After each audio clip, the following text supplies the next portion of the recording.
ইয়া রাসূলুল্লাহ, ইয়া হাবিবাল্লাহ বললে আমাদের অন্তরে আমরা প্রশান্তি অনুভব করি, ঠিক কিনা? ইয়ালুকা ফি আইনি ওয়া যিকরুকা ফি ফামি মাসওয়াকা ফি কলবি ওয়া আইনা তাগীবু ইয়া রাসূলুল্লাহ। ইয়ালুকা ফি আইনি, ইয়া রাসূলুল্লাহ সাল্লাল্লাহু আলাইহি ওয়াসাল্লাম, আমার জাগরণে, আমার শয়নে, আমার নিদ্রায় সব সময় আপনার সে স্মৃতি, মদিনা স্মৃতি আমার চোখের মধ্যে ভেসে ওঠে। ওয়া যিকরুকা ফামি, ইয়া রাসূলুল্লাহ, আপনার জিকির আমার জবান দিয়ে সব সময় উচ্চারিত হয়।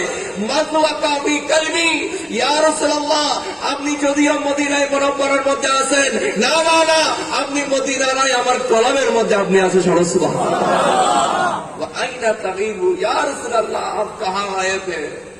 ইয়া রাসূলুল্লাহ, আপনি তো কোনো অদৃশ্য নয়, আপনি তো আন-নাবিয়্যু আওলা বিল মুমিনিনা মিন আনফুসিহিম, আমার সে নফস, আমার জান, আমার কলবের থেকেও আপনি নিকটে রয়েছেন। ইয়া রাসূলুল্লাহ, আমার জান বলতেও আপনি, আমার জীবন বলতেও আপনি, সেজন্য আমরা যারা সুন্নি রয়েছে আমরা ইয়া রাসূলুল্লাহ বলে প্রশান্তি পাই, ঠিক কিনা?